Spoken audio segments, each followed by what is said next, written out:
Hello and welcome to Heal Yourself with me, Sarah Dawkins. I'm here to help you see that your body heals itself and share people who've already healed themselves, along with health and wellness tips. Welcome to another episode of Heal Yourself with me, Sarah Dawkins. My guest today is Chana Studley, who recovered from severe PTSD after 3 violent attacks in the UK.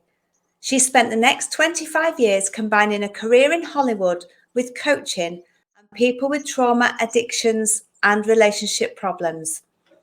In 2018, she noticed that her 25 years of chronic pain, allergies, eczema, asthma, and irritable bowel syndrome had all completely gone. And Chana developed a program called Painless to help global clients with all kinds of health issues. So welcome, Chana. Hi, thank you for having me on your show. You're more than welcome, lovely lady. So would you like to share with the listeners your own healing and journey?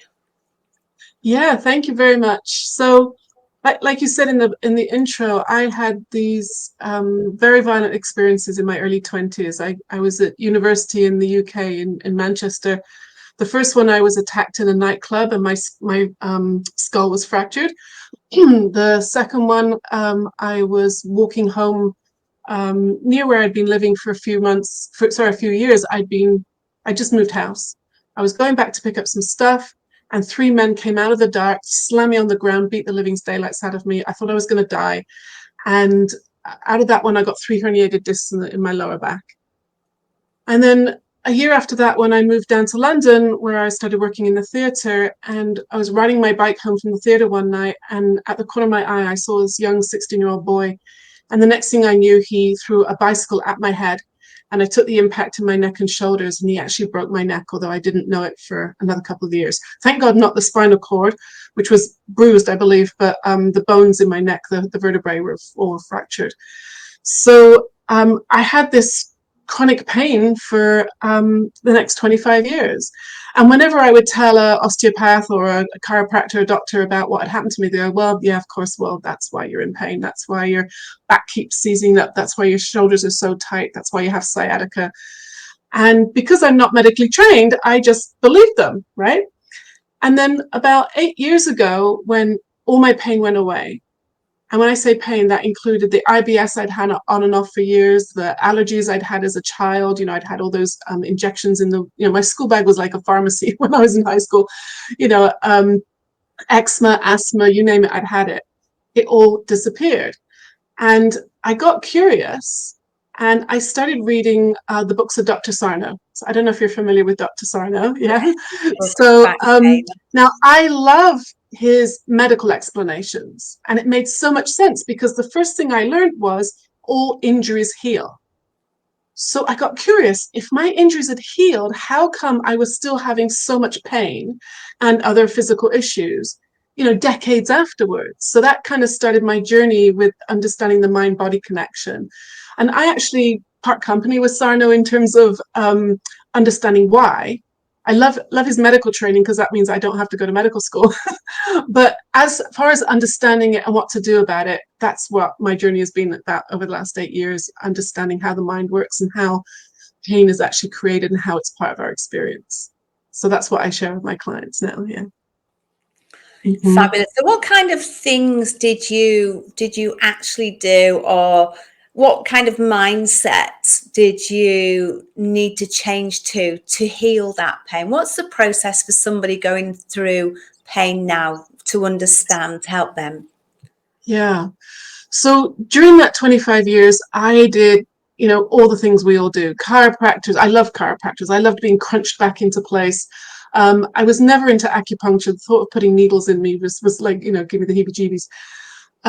I tried all kinds of homeopathy for my allergies and the asthma and the skin, the skin stuff.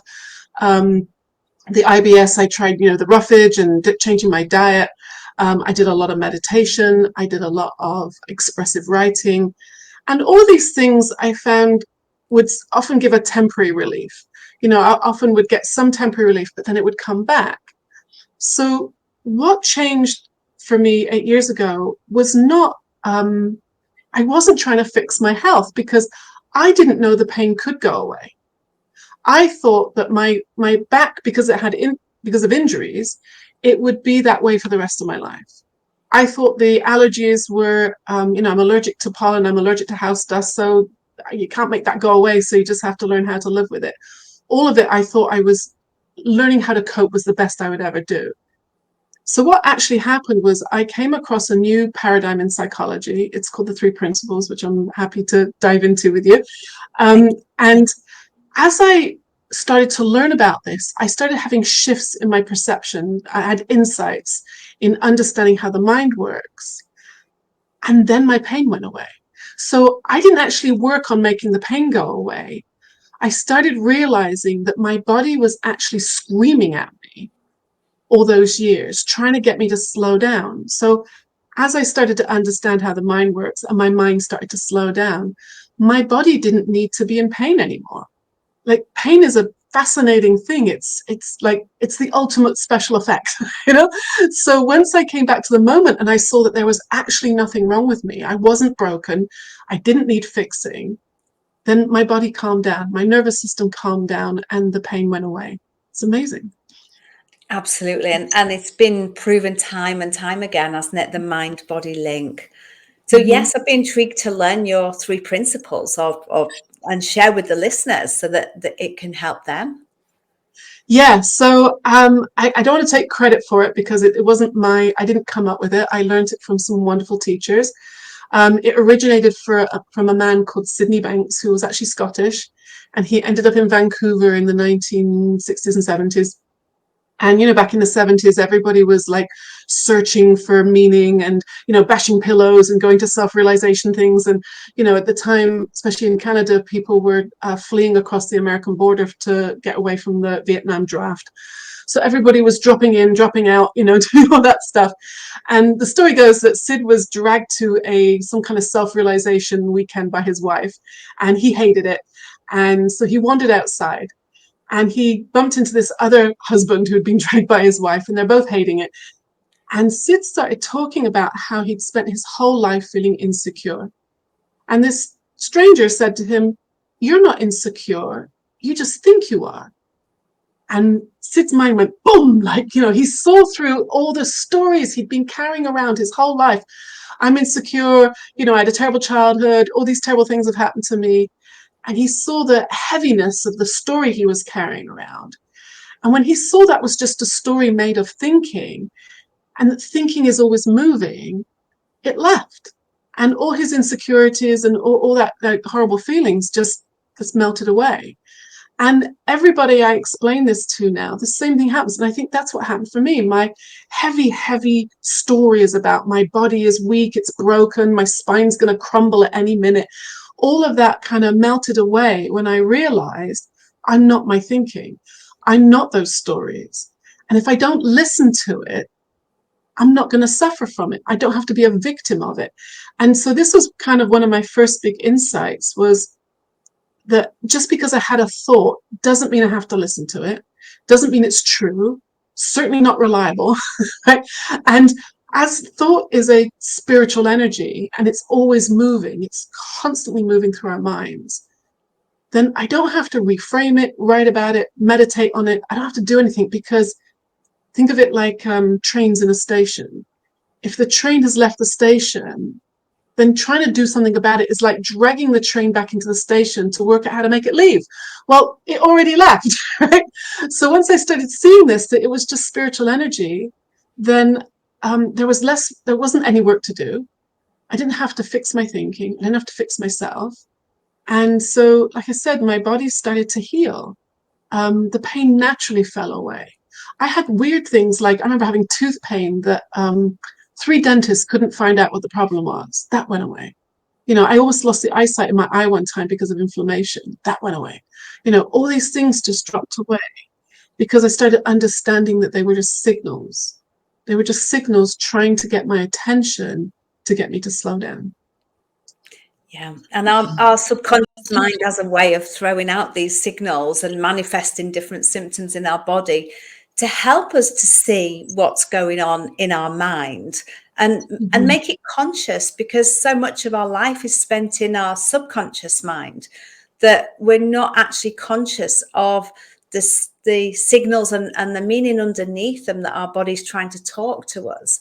And I think Western medicine tries to just hush those signals and symptoms and quiet them down, rather than looking at the root cause and why we need to manifest them.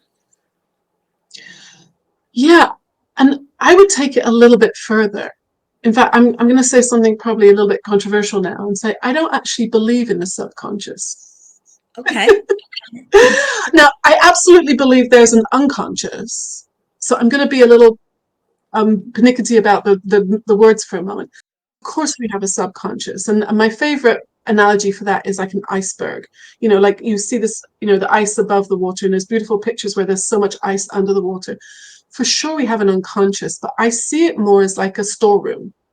So all the things that we learned through our lives, from, you know, riding a bicycle, how to walk, you know, how to write your name, thank God that all gets stored somewhere. Because if I had to think about that every time I got up in the morning, you know, which muscle to tighten to lift my legs out of my bed, where my slippers are, you know, you'd never get anything done, right? I can make a cup of tea, I can talk to you, and I don't have to think about where's the sugar, put the water on, I just do it.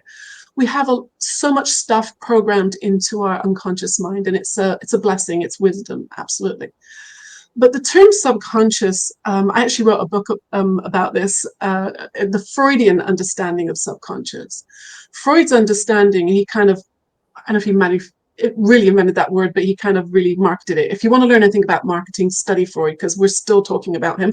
And he said a lot of nonsense, quite honestly, like we have penis envy, really? So the subconscious, from a Freudian understanding, is the idea that that at the core of us, we are dark, untamed beasts, that there is something wrong, that at our core we are conflict. That's what Freud believed.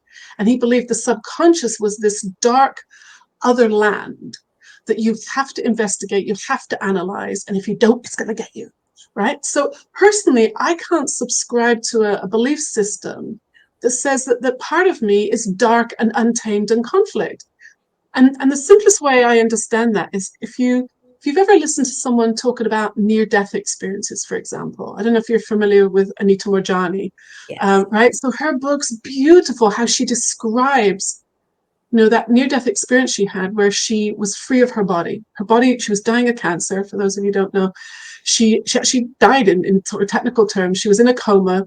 She wasn't breathing. The doctors told her family she wasn't going to make it. But in that other place, she saw light and glorious energy. She didn't know where her body ended and where, you know, the next spirit began. It was beautiful. She didn't talk about darkness or, you know, beasts or anything like that. Nobody I've heard of who've had a near-death experience has described that kind of darkness. So to me, that's another story that is made up, that a lot of people have been told is true, and then we buy into it, and then we can spend a lot of time and money investigating that stuff, when really it was just a bunch of thinking going through. We all can visit the basement, the dark thinking. I mean, that's what happened to me in my PTSD days. You know, I because I innocently didn't understand and I didn't know how to get out of it, I lived there for a good 10 years, innocently getting sicker and darker. And then it was like someone put the light on, someone showed me the door, and then I saw that there was actually it was all made up anyway. It was an illusion. And that's the amazing thing when you're working with people, as I'm sure you've experienced, and you see the light come on in people's eyes, and they realize that, you know, maybe their perception needs to change, or it does change. And nothing out here actually has to change. It's just the way we see things. So the book I wrote, it's about hormones. It's a hormone adventure novel. My books have so far been novels and one textbook. And so I wrote about a woman who was going into, she had perimenopause and she was going into menopause. And she had two daughters. One has PMDD, which is a very extreme version of premenstrual tension. And the other daughter has postpartum depression. And all three of them discover these ideas that there's nothing wrong with them, that they don't have to be a victim of their hormones, of their bodies. It's just a natural process. And when you understand it, you can be free of it and don't have to suffer. Yeah, absolutely. And I like that we are the author of our own stories, Yeah. and we can change the way we see our life and view all of our experiences, because we can't change the past. What's happened has happened, but we can certainly reframe it and look at it in a different light. Mhm. And just let go and choose how we want our story to unfold in the future. It comes Yeah. down to choice. Yeah. Mhm. Yeah, Beautiful. I think it comes down to choice when you know you have a choice, Yes.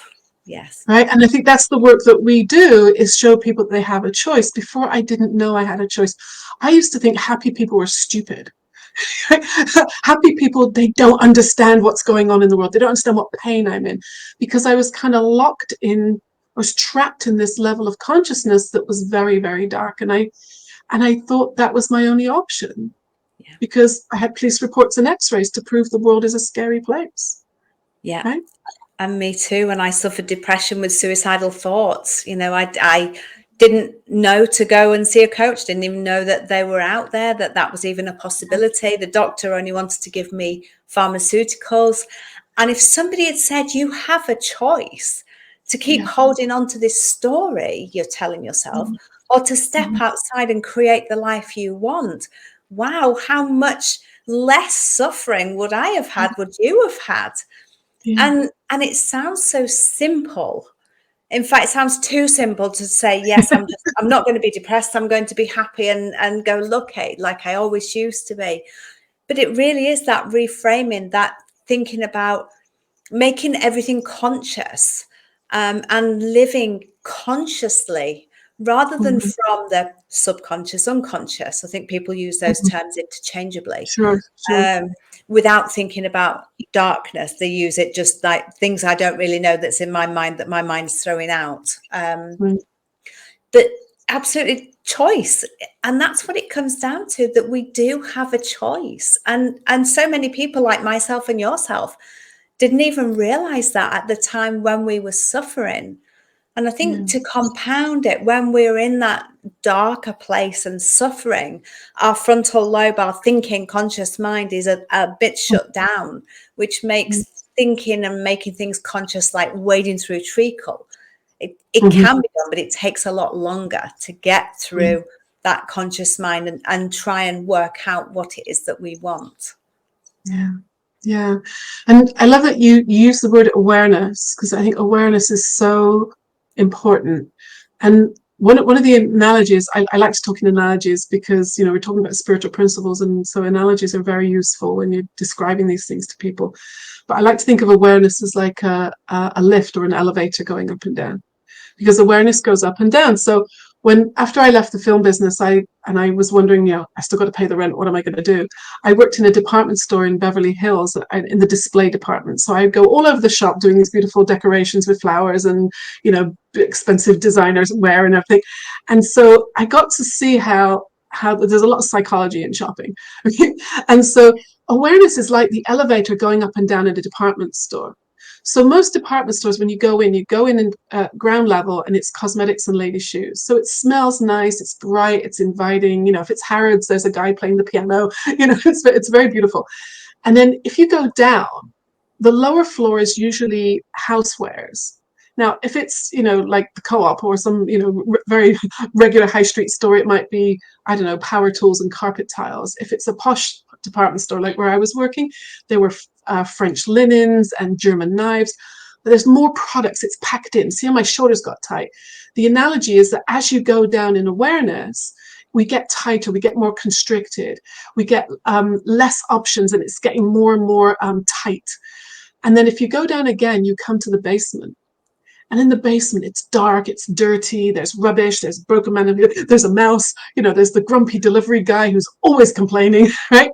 So we want to get out of there. So you press the button, you go up, the lift goes up to then back up to housewares, and then back up to cosmetics. You got to ladies' wear, so there's pretty dresses. You got to the top floor, which is usually men's wear, because men, don't do much of the shopping. They put the men's wear at the top. And where I worked in Beverly Hills, there was a cafe bar in the men's department. You could literally sit there and see Liam Neeson buying a Rolex or Brad Pitt trying on some new shoes. It was funny. So I always tell my clients, imagine we're there on holiday and the cafe is actually on the roof, because on the roof there, you could see all the way out to the Pacific Ocean, the palm trees and everything. And this way you could see out to the snow on the mountains. That's why people live in LA, right? And let's say you don't laugh at my joke. I don't care, because I'm on holiday. I'm up. My mood is up. Maybe you don't get my sense of humor. That's fine, right? But if I was in the basement and you don't laugh at my joke, I hate you. I'm thinking, why did I bother inviting you? Why I try and I do all this thing and nobody understands and it's never going to change. Right? So you didn't change. It depends on my mood, my awareness, my state of mind, how I react to my life. Down here in the basement, I'm reacting. Up here, I'm responding. I'm enjoying your company and I'm loving it. And it doesn't matter if, something goes wrong, we'll deal with it. So, and it's the same with pain. What I found was anybody, and they've done lots of research on this, I'm sure you've seen, in a low mood, we're going to feel pain at a much more intense level. And some of the pains we have maybe are not going to go away. I've worked with people with pains that they're like tumor, God forbid, or something like that. But in a better state of mind, they can handle it with grace and dignity and understanding and compassion. And it's a completely different experience, all dependent on our state of mind. Yeah. And there's so much that we can do to change it as well, isn't there? Doing more of what we enjoy. For me, it'd be like going outside for a walk in green space. For others, it might be doing a hobby, playing a musical instrument, doing some activity. It's all about movement. Movement helps us to change our state of being and our state of energy, which changes our state of mind. Yeah, so I just went walking with my friend in the park this morning. It was really hot, but it was so nice to be outside and spending time with a good friend. And and I go swimming and I do all those things too. And what I realized is not actually the park that's making me feel better or the water when I'm swimming. It's my thinking about it.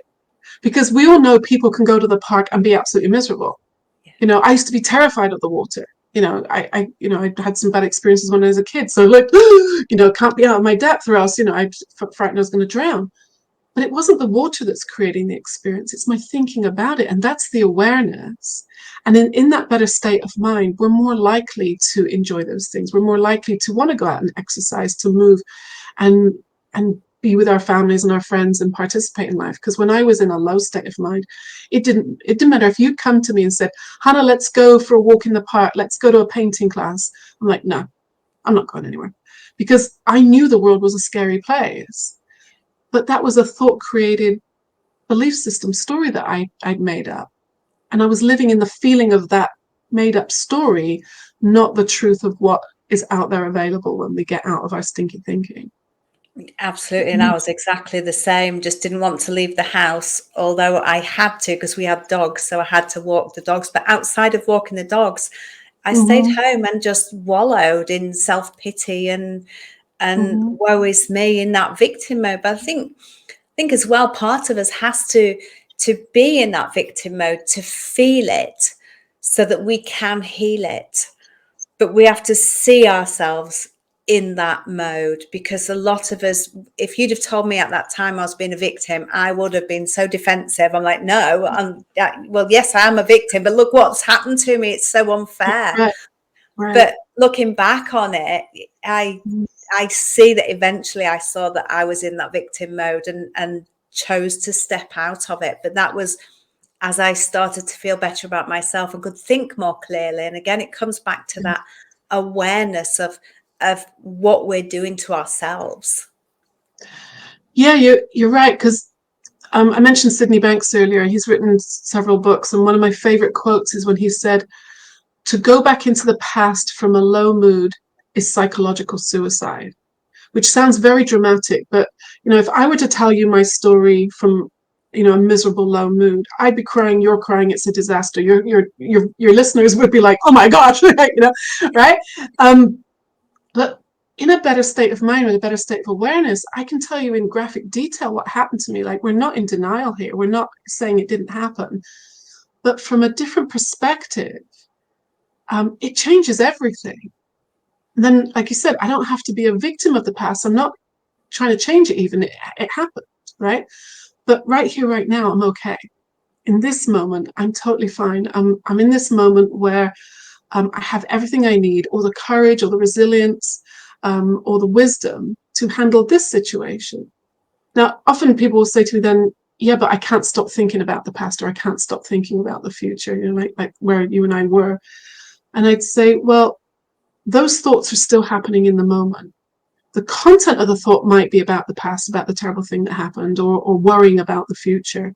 But you're thinking it right now, and that's what your body is reacting to. So if you're getting stomach aches or headaches or, you know, back pains, whatever it is right now, I don't even believe, you know, statements like trauma's held in the body, because we're thinking those thoughts now, and that's what my body is reacting to. So if I actually see mood, it's funny, I used to be so terrified of my moods. I had moods that would last for not just hours, but days, weeks, even probably a couple of decades. Like my teens and 20s, in a bad mood. And I now see moods are actually very useful, because they're letting me know the quality of my thinking. They're like a little tap on the shoulder, like, kind of careful. And it's almost like I jumped on the down escalator in the department store, and you're heading down towards the basement now. And the amazing thing is, you can jump off at any point.